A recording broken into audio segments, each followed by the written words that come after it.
कहानी की शुरुआत होती है बिली नाम के एक विजेल से, जो अपने बेस्ट फ्रेंड सोक्रेटिस नाम के एक लायन के साथ मस्ती कर रहा होता है। तभी उसे वहाँ हाइना पोप मिलता है, जिसे वो एक छड़ी की मदद से गोल्फ की तरह खेलने लगता है। तभी वहाँ उसकी वाइफ बोनी आती है और उसे कहती है कि वो पानी लाने के लिए जाने वाला था, पर वो यहाँ टाइम पास करने में लगा हुआ है। वहाँ उस जंगल की क्वीन हाथी उनके पास आती है और कहती है कि इस साल उनकी नदियों में पानी नहीं आया है, जबकि हर साल तो इस समय तक नदियों में पानी आ जाता था, पर पता नहीं इस साल क्या हुआ। यहाँ से सीन शिफ्ट होती है और हम चार्ल्स नाम के एक चिकन को देखते हैं, जिसे कुछ ही देर में उसका शेफ डिनर में बदलने वाला होता है, पर वो किसी तरह से अपने आप को छुड़ाकर वहाँ से भाग जाता है। वो उसके शिप से बाहर कूदकर एक छोटे से बोट में आ जाता है, जहाँ उसे और भी कुछ एनिमल्स उस बोट पे मिलते हैं। उन सारे एनिमल्स को इंसानों की वजह से अपने घर को छोड़कर भागना पड़ा था। वो एक ऐसे जगह की तलाश में जा रहे होते हैं जहाँ अभी तक इंसान ना पहुंचे हों। उनमें से एक बूढ़ा टर्टल होता है, जो उन्हें बताता है कि माइग्रेटरी बर्ड से उन्हें पता चला है कि यहाँ से कुछ दूर सेवेना नाम का एक जगह है, जहाँ अभी तक इंसानों के कदम नहीं पड़े हैं। चार्ल्स उन सबसे कहता है कि वो उन सबको उस जगह तक ले जाने में उनकी मदद करेगा। इधर सेवेना की क्वीन सबसे कह रही होती है कि उनके पास खाने का स्टॉक्स भी खत्म हो रहा है और पानी के छोटे छोटे तालाब भी लगभग सूख चुके हैं, और अगर ऐसे ही हालात रहे तो उन्हें सरवाइव करना मुश्किल हो जाएगा। चार्ल्स और उसकी टीम भी सेवेना की खोज करते हुए उसके बहुत करीब पहुंच चुके थे। बिली पानी की तलाश में आगे बढ़ रहा था। उसे अपनी फैमिली के लिए पानी लेकर जाना था। वहीं कुछ दूर पे बफेलो और राइनो का ग्रुप आपस में पहले पानी पीने के लिए लड़ रहे होते हैं। उनकी तरफ ध्यान ना देते हुए बिली सीधा वहां के तालाब से अपने बोतल में पानी भरने लगता है। जब उस पर राइनो और बफेलो की नज़र पड़ती है तो वो गुस्से से उसे घूरते हैं। इधर बिली का बेटा जूनियर अपने दोस्तों के सामने अपने डैड की बहुत तारीफ कर रहा था। तभी वो सब देखते हैं कि बिली पानी को लेकर भागता हुआ आ रहा है और उसके पीछे बफेलो का एक ग्रुप पड़ा हुआ है। जूनियर खुश हो जाता है कि उसके डैड इतने मुसीबतों का सामना करते हुए भी उसके लिए पानी लेकर आ रहे हैं, पर उन बफेलो की वजह से बिली का सारा पानी बह जाता है। जूनियर के दोस्त उसका मजाक उड़ाने लगते हैं। वो बहुत उदास हो जाता है। उसे मनाने के लिए बिली उसके पास जाता है, पर वो बहुत गुस्से में होता है और वो बिली से कह देता है कि आज से वो उसका डैड नहीं है। बिली दुखी होकर वहाँ से चला जाता है। बोनी जूनियर से कहती है कि उसे अपने डैड से ऐसी बातें नहीं करनी चाहिए थी, पर वो कहता है कि उसे किसी से बात नहीं करनी, उसे अकेला छोड़ दे। बिली अपने दोस्त सोक्राटिस के पास जाता है और कहता है कि उसे उसके साथ पानी की तलाश में जाना होगा, क्योंकि उसकी फैमिली को पानी की ज़रूरत है और उसे अपने बेटे जूनियर को भी दिखाना है कि वो एक लूज़र नहीं है। सोक्राटिस उससे कहता है कि वो कहीं नहीं जाने वाला है, क्योंकि वो यहाँ बहुत खुश है। बिली अकेले ही जाने लगता है।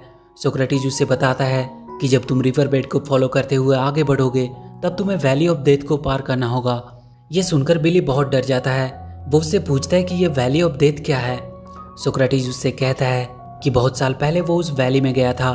वहाँ बहुत ही खतरनाक जानवर रहता है जो वहाँ आने वाले को जिंदा नहीं छोड़ता। वो कहता है कि उसे अपनी जान की परवाह है, इसलिए वो उसके साथ नहीं आ सकता। कुछ देर बाद सोक्रेटिस देखता है कि बिली अकेला ही चला गया है। बिली अपनी तलाश में आगे बढ़ने लगता है और कुछ देर बाद वो वैली के गेट के पास पहुंच जाता है। वहां उसे कुछ वल्चर्स मिलते हैं जो वैली में जाने से पहले उसे वार्न करते हैं, पर फिर भी बिली हिम्मत करके वैली के अंदर चला जाता है। वो जगह उसे बहुत ही डरावना लग रहा होता है। तभी कुछ देर बाद उसे कुछ डरावनी आवाज़ सुनाई देती है। वो पीछे देखता है तो खुश हो जाता है, क्योंकि सोक्रेटिस था वहाँ पे। उसका डर भी अब बहुत कम हो जाता है। वो लोग जल्दी से भागकर उस वैली को पार करने लगते हैं, पर कुछ देर बाद ही बिली को वहाँ एक बड़ा सा काला तेंदुआ दिखाई देता है जो उसकी तरफ बढ़ रहा होता है। पर अचानक से वो देखता है कि तेंदुआ डर से भागने लगा है। वो कुछ समझ नहीं पाता है। तभी वो अपने पीछे देखता है, वहाँ बड़ा सा एक पोलर बियर था जिसकी डर की वजह से वो तेंदुआ भागा था। सोक्रेटिस भी वहाँ आ जाता है। वो लोग वहाँ चार्ल्स से और उसकी बाकी टीम से मिलते हैं। रात को वो सब वहीं आराम करते हैं। वहाँ सोक्रेटिस बिली को बताता है कि कई साल पहले वो अपने भाई के साथ इस वैली में आया था, पर अचानक से किसी ने उसके भाई को मार दिया। उसने उस दिन वहाँ एक अलग क्रिएचर को देखा जिसे इंसान कहते हैं। सुबह चार्ल्स सबको उठाता है। वो बियर उनसे कहता है कि अब वो और कहीं नहीं जा सकता, क्योंकि वो बहुत ज़्यादा थक चुका है। चार्ल्स अपने दो एनिमल टॉबी और स्माइली को बिली के साथ पानी ढूंढने के लिए भेजता है, और वो उन दोनों टर्टल के साथ बियर के साथ ही रहेगा। वो चारों वहाँ से आगे बढ़ जाते हैं और बहुत जल्द वो उस वैली के अंत तक पहुँच जाते हैं। उन सबको वहाँ एक बड़ा सा डैम दिखाई देता है। उसी डैम की वजह से उनकी नदियों का पानी रुका हुआ था। वो सब छुपते हुए डैम के ऊपर जाते हैं। वहाँ वो देखते हैं कि नदी का सारा पानी यहाँ पे किसी ने कैद करके रखा हुआ है। वहीं डैम के पास एक ईडन पैराडाइज नाम का होटल था, जहां आज बहुत से देश के लोग क्लाइमेट चेंज की मीटिंग अटेंड करने के लिए आने वाले थे। उस होटल का मालिक वहां आए हुए डेलीगेट्स को अपने होटल में अपना पालतू मंकी टोटो से उनका वेलकम कराता है। इधर एक वाटर बोट के सहारे वो चारों एनिमल होटल तक पहुंच जाते हैं। वो सब होटल के अंदर जाकर मस्ती करने लगते हैं। बिली और सोक्रेटिस वहां के कॉन्फ्रेंस रूम में पहुंच जाता है, जिसे देखकर वहां के सारे लोग बहुत डर जाते हैं। वो तुरंत होटल के ऑनर को कॉल करते हैं। ऑनर वहां का हंटर को आवाज देता है। हंटर अपनी बंदूक लेकर वहां आता है और बिली को शूट करने लगता है। बिली उससे बचने के लिए वहां के पूल में गिर जाता है, पर वो हंटर वहां का इजेक्शन बटन दबा देता है, जिससे बिली डैम के पाइप से होते हुए बाहर गिर जाता है। पर वहां उसे टोटो बचा लेता है। टोटो उन सभी एनिमल को हंटर से बचाने के लिए उस होटल के एक रूम में उन्हें छुपा देता है, पर वो सारे मिलकर उस होटल के कमरे को पूरी तरह से बर्बाद कर देते हैं। टोटो उन्हें समझाने आता है कि ऐसा करने से वो अपनी जान को खतरे में डाल रहे हैं। बिली उससे कहता है कि वो लोग यहाँ छुपे नहीं रह सकते, क्योंकि उन्हें उनकी फैमिली के लिए पानी लेके जाना है। टोटो उनसे कहता है कि उन्हें डैम के फ्लड गेट्स को खोलना होगा, जिससे उनकी नदियों में वापस से पानी जाने लगेगा। टोटो उन सबको लेकर डैम के मोटर रूम में पहुंचता है। बिली फ्लड गेट्स को खोलने की कोशिश करने लगता है। तभी वहां वो हंटर आता है और सोक्रेटिस को शूट करके बेहोश कर देता है। बिली से वहां का एक बटन दब जाता है, जिसकी वजह से फ्लड गेट्स खुलने लगता है और वो भी उसमें गिरकर बहने लगता है और उसमें बहकर वो वहां से बाहर निकल जाता है। टोबी और स्माइली भी उसके थ्रू ही बाहर आ जाते हैं। वो हंटर जल्दी से फ्लड गेट को बंद करता है और उन सबको मारने के लिए अपनी जीप लेकर उनके पास पहुंचता है। वो सब भागने लगते हैं। वो अपनी जीप से उनका पीछा कर रहा होता है, पर चार्ल्स उन दोनों टर्टल की मदद से उसकी जीप को पलट देता है। सोक्रेटिस को उन लोगों ने एक पिंजरे में कैद करके रखा हुआ था। वो उसे लास वेगास के किसी जू को बेचने वाले थे। चार्ल्स वहाँ के बाकी सभी एनिमल से कहता है कि उसे सेवेना के सभी एनिमल से जाकर बात करनी चाहिए और उन सबको यहाँ बुलाकर इस डैम को तोड़ देना चाहिए।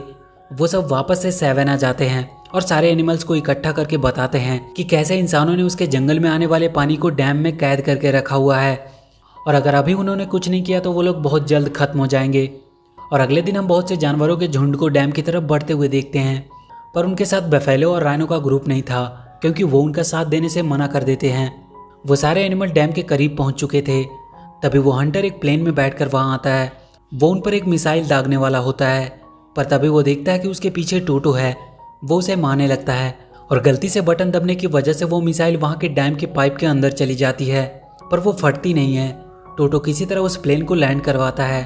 उस होटल के मालिक का बेटा माया सोक्रेटिस को उसके पिंजरे से आजाद कर देता है और इधर चार्ल्स अपने एनिमल्स को डैम पे अटैक करने को कहता है।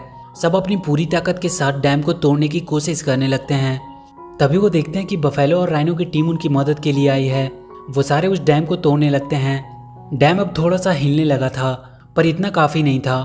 तभी बिली को वहाँ एक हाइना पूप दिखाई देता है। वो तुरंत एक लकड़ी के डंडे से उसे गोल्फ की तरह ही शॉट मारता है और वो सीधा जाकर के डैम के होल में उस मिसाइल को लगती है और वो फट जाती है। डैम अब टूटने लगता है। उसमें से पानी की फुहारें आने लगती है और फाइनली पूरा डैम टूट जाता है। सारे जानवर उसमें बहकर जंगल की तरफ जाने लगते हैं। सोक्रेटिस भी बिली के पास आ चुका था और उस दिन के बाद सेवेना में कभी पानी की कमी नहीं हुई। सारे जानवर वहाँ खुशी खुशी रहने लगे। माया और उसके डैड भी ये देखकर खुश थे। और इसी के साथ ये मूवी यहीं खत्म हो जाती है।